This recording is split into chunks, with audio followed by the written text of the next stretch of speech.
Katie, I want to start with you because, I mean, everybody has stress, of course. Yeah. But you point to one time in your life where the stress really started having an unhealthy impact on your well-being. Tell us what was going on. Well, my first experiences with intense stress was when I started nursing school, of course.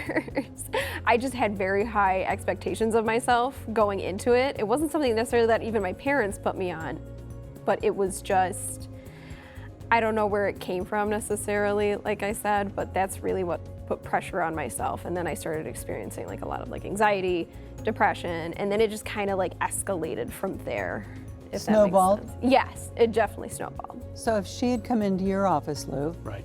what kind of questions would you be asking her? So first, I want to make sure that there's not anything that's really a risk to her health. So we'd want to make sure there's nothing physical that's causing her symptoms, either a medical condition or self-induced. So I want to make sure there's no alcohol, drug use. Yeah.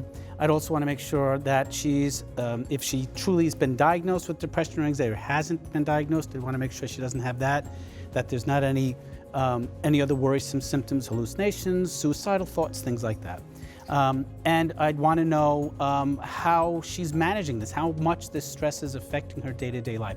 Is she still able to focus and complete work? Is she enjoying time with others? How is her sleep? Is her eating habits disrupted? How is it affecting day-to-day function, getting through the day, enjoying life? Katie, how would you have answered him?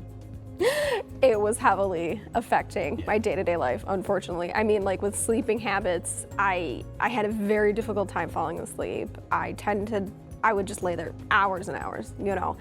I remember not eating a lot because my weight dropped down below 100 pounds. I was in the double digits, but so I do recall that. I don't remember really enjoying much time, honestly, but So it kind of like took over your life. Right, that's pretty significant. absolutely, yeah, 100%.